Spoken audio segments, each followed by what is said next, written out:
एक कथा बड़ी सुंदर आती है शिव महापुराण में।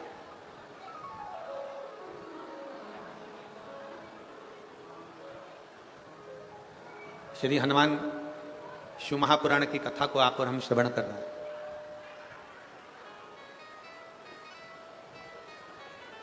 एक बार श्री देवऋषि नारद भ्रमण करते करते पांडवों के पास पहुंच गए, पांडवों के करीब में गए।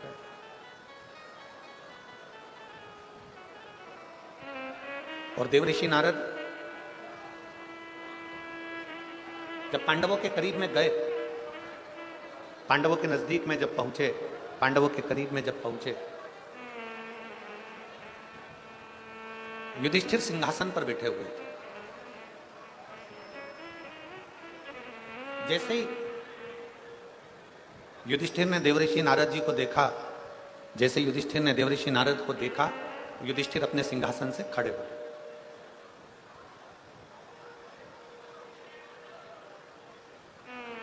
खड़े होकर देवऋषि नारद जी को प्रणाम किया। देवऋषि नारद जी से कहा कि आपका आगमन कैसे हुआ, आप किस लिए आए, आपके आने का कारण क्या। जैसे आप लोग कथा में बैठे हुए हो, शिव महापुराण की कथा आप श्रवण कर रहे हो, नवरात्रि का समय है, 5 दिन आपको मिले हैं, उसमें कथा का पहला दिन है। आपसे अगर आप यहां बैठे हो और कोई आपसे पूछे कि आपका क्यों आना हुआ, किस लिए आया,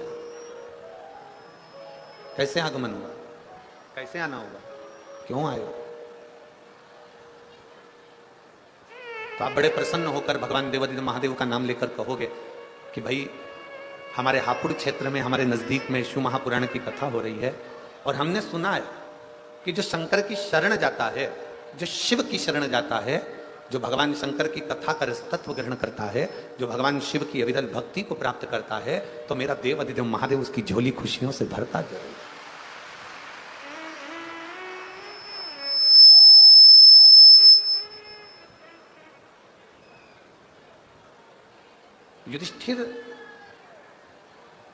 युधिष्ठिर ने देवऋषि नारद से पूछा कि आपका आगमन क्यों हुआ है, क्यों आए हो, किस लिए आए हो, कैसे आना हुआ, क्या कारण है तुम्हारे आने का, कोई कारण है, तुम्हारे आने का कारण क्या है, कैसे आना हुआ।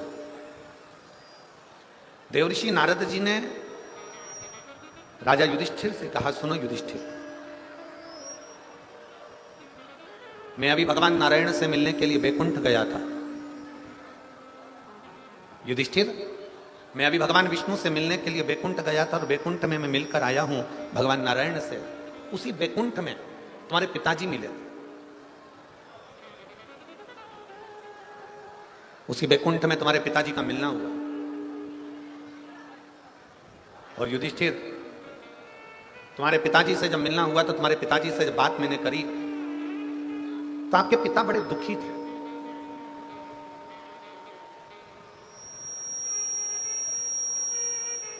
आपके पिता का हृदय बड़ा दुख रहा था, आपके पिता बड़े दुखी थे।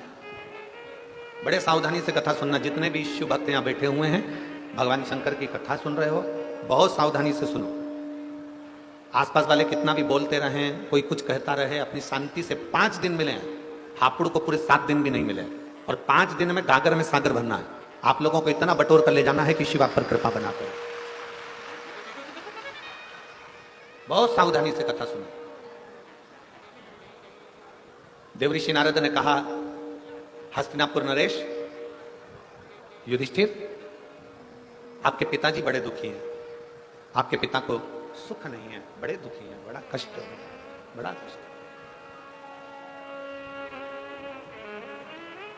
पांडवों में से अर्जुन, नकुल, सहदेव, भीम, युधिष्ठिर सभी ने हाथ जोड़कर कहा, हमारे पिता का दुखी होने का कारण क्या है।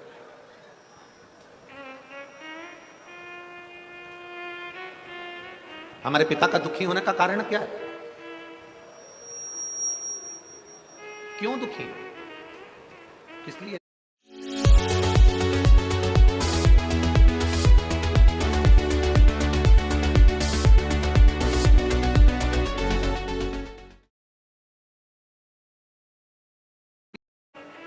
तो आपके पिताजी ने कहा कि मेरा दुखी होने का केवल एक कारण है कि जब मेरे प्राण थे, मैं पृथ्वी पर जब जीवित था, जब मेरा मनुष्य का देह था, जब मैं मृत्यु लोक में रह रहा था, जब मैं मानव की देह में रह रहा था, तब मैंने एक संकल्प लिया था कि मैं पृथ्वी पर राजसू यज्ञ करूंगा। तब मैंने एक संकल्प लिया था कि मैं पृथ्वी पर एक राजसू यज्ञ करूंगा। और राजसू यज्ञ होने के पहले, राजसू यज्ञ कर पाता, राजसू यज्ञ तक मैं पहुंच पाता, उससे पहले मेरे प्राण छूट गए।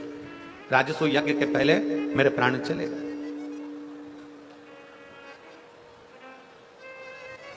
राजसू यज्ञ के पहले मेरे प्राण चले गए, मेरे प्राण समाप्त हो गए। अब मुझे उसी चीज का दुख है कि मेरे राजसू यज्ञ के पहले मेरे प्राण चले गए। तो मैं चाहता हूं कि मैं जो नहीं कर पाया, मेरी औलाद, मेरे बच्चे, मेरे पुत्र उस राजसू यज्ञ को करें। शंभु शंभु शंभु। उस यज्ञ को मेरे बच्चे उस राजसू यज्ञ को करें। ये मेरा एक मन में भाव उत्पन्न हुआ।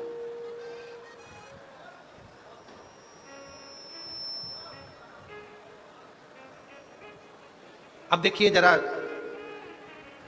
पांडवों के पिता वैकुंठ में बैठकर अपने हृदय से दुखी हैं कि जो मैं जीवित रहकर नहीं कर पाया, मेरे बेटे वो राजसू यज्ञ मेरे मरने के बाद कम से कम करें तो।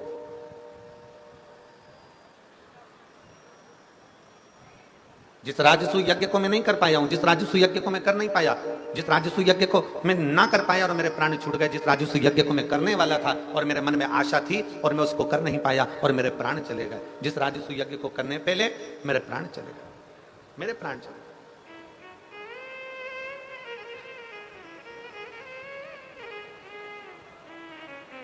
अब वो मेरे पुत्र करे, अब वो मेरे बेटे करे, अब वो मेरी संतान करे, मेरे बेटे करे। आपसे भी निवेदन है, पृथ्वी पर, मृत्युलोक में, संसार सागर में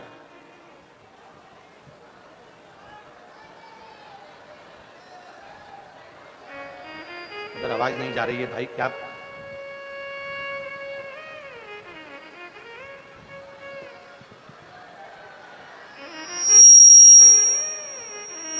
राजसू यज्ञ अब मेरे पुत्र करें, मेरे संतान करें, मेरे बेटे करें। शंभु शंभु शंभु। श्रीमन नारायण श्रीमन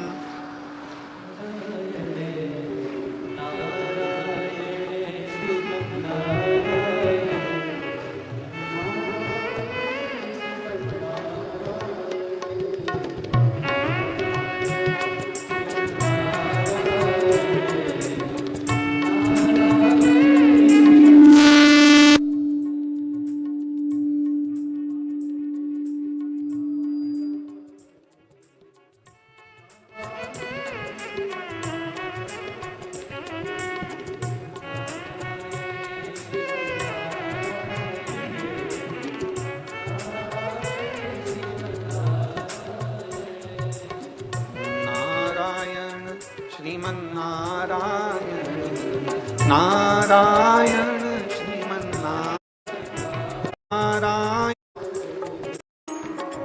नारायण नारायण। देवादिदेव महादेव भगवान शिव की कथा कर रही है, भगवान शंकर का चरित्र कह रहा है, शिव महापुराण की कथा वर्णन कर रहा है, शिव तत्व कह रहा है। जिंदा हो, जीवित हो, प्राण चल रहे हैं, जब तक शरीर के अंदर प्राण है, जब तक शरीर के अंदर प्राण चल रहे हैं, तब तक भगवान की अविरल भक्ति को प्राप्त कर लीजिए। जब तक शरीर में प्राण चल रहे हैं, जब तक भगवान इस शरीर के अंदर प्राणों को चला रहा है, जब तक भगवान शंकर इस शरीर में प्राणों को दे रखा है, तब तक भगवान की अविरल भक्ति को प्राप्त कर। जब तक शरीर चले तब तक भगवान शिव की भक्ति करो। जब तक शरीर चले तब तक भगवान शंकर की अविरल भक्ति को प्राप्त। श्वास चल रही है तब तक भगवान शिव की भक्ति करो। श्वास चल रही है जब तक भगवान शंकर की अविरल भक्ति को धारण।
भगवान शिव की कथा कर रही है, भगवान शंकर का चरित्र कर रहा है, शिव महापुराण की कथा वर्णन कर रही है। जब तक शरीर में प्राण है तब तक भगवान की अविरल भक्ति को धारण करें, शिव तत्व को अपने भीतर उतारने का प्रयास करें। युधिष्ठिर से देवऋषि नारद जी कह रहे हैं कि आपके पिता दुखी हैं। युधिष्ठिर से देवऋषि नारद कह रहे हैं कि आपके पिताजी को वैकुंठ में भी सुख का अनुभव नहीं है। क्यों? क्योंकि उसका एक कारण है कि उन्होंने संकल्प लिया था कि राजसू यज्ञ करूंगा, और राजसू यज्ञ करने से पहले ही उनके प्राण चले।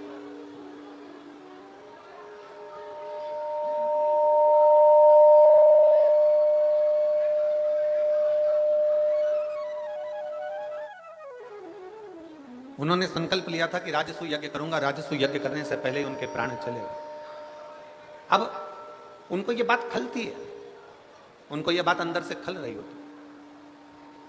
इसलिए आप लोगों को कथा में हम बार बार कहते हैं, कथा के माध्यम से आप लोगों को बार बार वर्णन करते हैं कि शरीर है, प्राण है, और शरीर है, प्राण है, तब तक जितना बन सके अपने हाथों से सत्कर्म कर चलो, जितना बन सके अपनी जिह्वा से भगवान का नाम ले चलो, और जितना बन सके इन हाथों से मेरे देवाधिदेव महादेव की सेवा करते चलो, तो जीवन की सार्थकता सिद्ध हो जाए।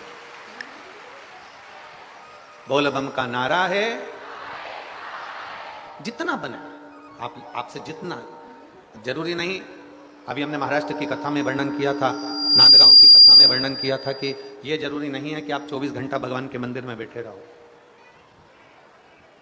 नांदगांव महाराष्ट्र की कथा में कहा था यह जरूरी नहीं है कि आप 24 घंटा तीर्थ में जाकर बैठे रहो। नांदगांव महाराष्ट्र की कथा में कहा था यह जरूरी नहीं कि आप 24 घंटा किसी तीर्थ में जाकर बैठ जाओ, किसी देवालय में जाकर बैठ जाओ, किसी शिवालय में जाकर बैठ जाओ, किसी मंदिर में जाकर बैठ जाओ। शिव महापुराण की कथा कहती है सबसे बड़ा आश्रम है गृहस्थाश्रम। संत 1000 माला जपेगा, उसको जो पुण्य मिलेगा, घर में रहने वाला व्यक्ति एक बार मुख से राम और कृष्ण कह लेगा, उतना पुण्य उसको एक बार में मिल जाए।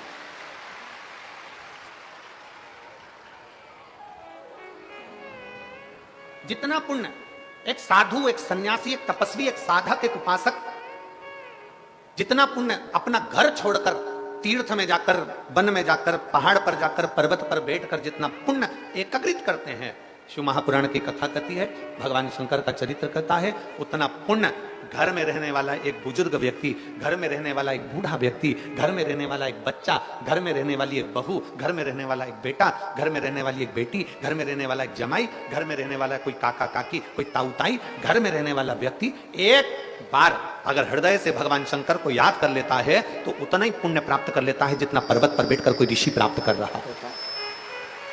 कोई ऋषि उस फल को एक क्षण में प्राप्त कर ले, एक क्षण।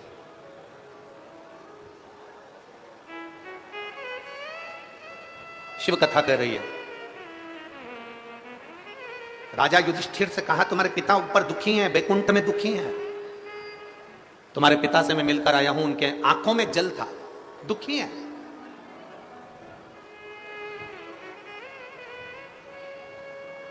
तो फिर निवेदन है, मन का सुखी सुखी है और मन का दुखी दुखी।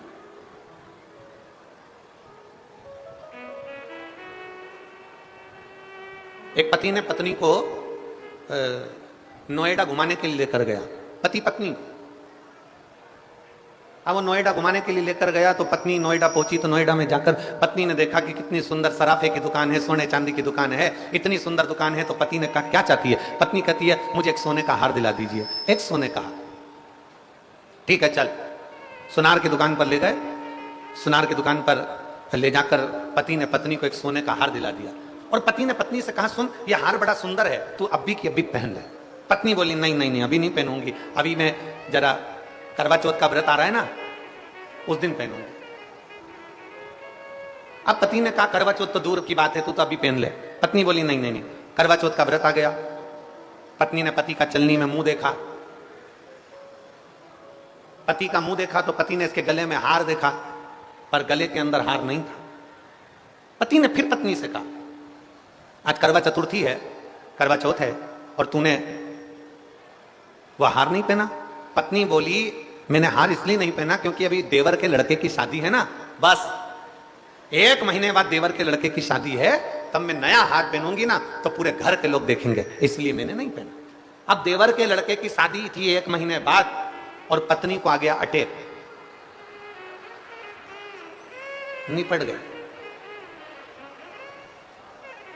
प्राण तो चले गए, शव पड़ा था, अर्थी पर उसको बांध रहे थे। पति रोते रोते अंदर गया, सोने का हार लेकर आया, पत्नी के गले में पहनाने लगा। दोस्त ने कहा तू अपनी पत्नी को इतना महंगा हार क्यों पहना रहा है, ये तो शमशान लेकर जा रहे हैं, वहां तो इसमें आग लगेगी, तू इतना महंगा हार इसको क्यों पहना रहा है। इतने में पति बोला मैं अपनी पत्नी से कह रहा था चतुर्थी पे पहन ले, मैं अपनी पत्नी से कह रहा था, मैंने दिलाया है आज ही पहन ले। पत्नी ने कहा आज नहीं पहनूंगी, चतुर्थी पर पहनूंगी, चतुर्थी पर नहीं पहना, शादी में पहनूंगी। शादी के इंतजार में बैठी रही और उसके पहले उसके प्राण चले गए। इसलिए शास्त्र कहता है जो तुम्हें कल करना है वो तुम आज करो, अभी कर लो, फिर मौका मिले ना मिले। अब आप में से कई लोग ऐसे भी होंगे जो आ तो गए पहले दिन की कथा में, पर उनका मन था कि मैं तो कल रविवार है तो जाऊंगी, परसों सोमवार है तो जाऊंगी, मंगलवार है तो जाऊंगी, बुधवार है तो जाऊंगी, और उसके पहले निपट गई तो कौन देखा। अरे जाना किसने, कौन जानेगा। शिव महापुराण की कथा में भगवान शंकर की कथा कहती है, भगवान शंकर का संवाद कहता है कि मेरे देवाधिदेव महादेव को महाकाल कहा गया है। भगवान शंकर का चरित्र कहता है कि शंकर को काल अधिपति देवाधिदेव महादेव कहा गया है। भगवान शंकर को त्रिकालदर्शी कैलाशी अविनाशी कहा गया है। भगवान शंकर को काल अधिपति कहा गया है। शिव तत्व कहता है भगवान शंकर ने काल की रचना करी, भगवान शंकर ने समय की रचना करी, भगवान शंकर ने घड़ी पल की रचना करी, भगवान शंकर ने तिथि महीने की रचना करी, भगवान शंकर ने होटल्स का इतना low rate. Only on Agoda, might. Agoda Shankar ने घड़ी पल की रचना करी, भगवान शंकर ने तिथि महीने की रचना करी। भगवान शंकर ने जब काल चक्र बनाया तो शंकर भगवान ने कहा इस काल चक्र को समझना जरूरी है। जो समय आज तुम्हारा चल रहा है, जो समय अभी तुम्हारा चल रहा है, शिव महापुराण की कथा कहती है उसी समय पर अच्छा कर्म करते चलो, बात की कोई किसने देखा।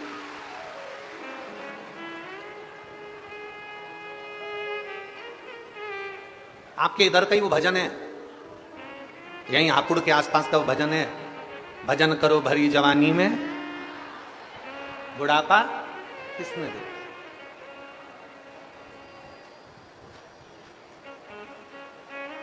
अभी हमने महाराष्ट्र की कथा में कहा था हंस लो खिलखिलाकर, हंस लो खिलखिलाकर, नहीं तो दांत निकलेंगे हिल हिलाकर, ये सब निकल जाएंगे।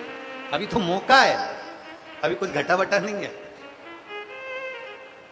शरीर चले हाथ पैर चले तब तक मेरे शंकर के मंदिर जाते रहो, शरीर चले हाथ पैर चले तब तक तीर्थ जाते रहो, शरीर चले हाथ पैर चले तब तक शंकर की कथा में जाते रहो, शरीर चले हाथ पैर चले तब तक शिवालय में जाकर 1 लोटा जल चढ़ाते रहो। जिस दिन शरीर नहीं चलेगा उस दिन मेरा शंकर तुम्हारे दरवाजे पर गंगा का जल लेकर खड़ा मिलेगा। जिस दिन शरीर नहीं चलेगा उस दिन मेरा देवाधिदेव महादेव, मेरा शंकर, मेरा त्रिकालदर्शी, मेरा कैलाशी अविनाशी, मेरा शिव आपके दरवाजे पर मिलेगा। शरीर चले तब तक जाओ। पहले हमने कथा में कहा शरीर चले तब तक तीर्थ करो, कथा सुनो। जब तक तुम्हारा शरीर चले तीर्थ करो, कथा सुनो, मंदिर जाओ, और जब तक तुम्हारे घर में चले तब तक सारा दान पुण्य करो, जो करना है तुम्हारी मर्जी, क्योंकि अभी तुम्हारा चल रहा है। जिस दिन बहू बेटे की चलना चालू हो जाएगी उस दिन कथा में किसी को एक पानी का पाउच भी नहीं पिला पाओगे। इसलिए घर के लोग कहेंगे मम्मी इतना सारा पानी कौन लेकर जाएगा, सिर पे पानी की बोतल कौन उठा कर ले जाएगा। अरे बेटा कथा चल रही है, हमने सुना है कथा में अगर किसी को एक जरा सा पानी भी पिलाया जाए तो उसका पुण्य है। बेटा ये कथा में पानी की बोतल ले चल, मैं नहीं लेकर जाता, इतना वजन कौन लेकर जाएगा, आधा किलोमीटर दूर पार्किंग है, वहां से पानी की बोतल लेकर जाऊं, सिर पे तोप कर लेकर जाऊं, कोई लेकर नहीं जाएगा। इसलिए शिव महापुराण की कथा कहती है मेरी जीजियों और मेरे जीजाओं, मेरी बेटियों, मेरे बेटाओं, मेरी माताओं, मेरी बहन, मेरी बेटियों, आपसे निवेदन है शरीर चल रहा है तो बन सके जितना इस 5 दिन की शिव पुराण में उतना पुण्य बटोरते चलना, भगवान का भजन बटोरते चलना, फिर मिले ना। फिर प्राप्त हो ना हो, किसने देखा, किसने जाना। और धीमा बजाओ भोलानाथ डमरू, धीमा बजाओ, धीमा बजाओ भोलानाथ डमरू, धीमा धीमा बजाओ भोलानाथ डमरू, धीमा बजाओ, धीमा बजाओ।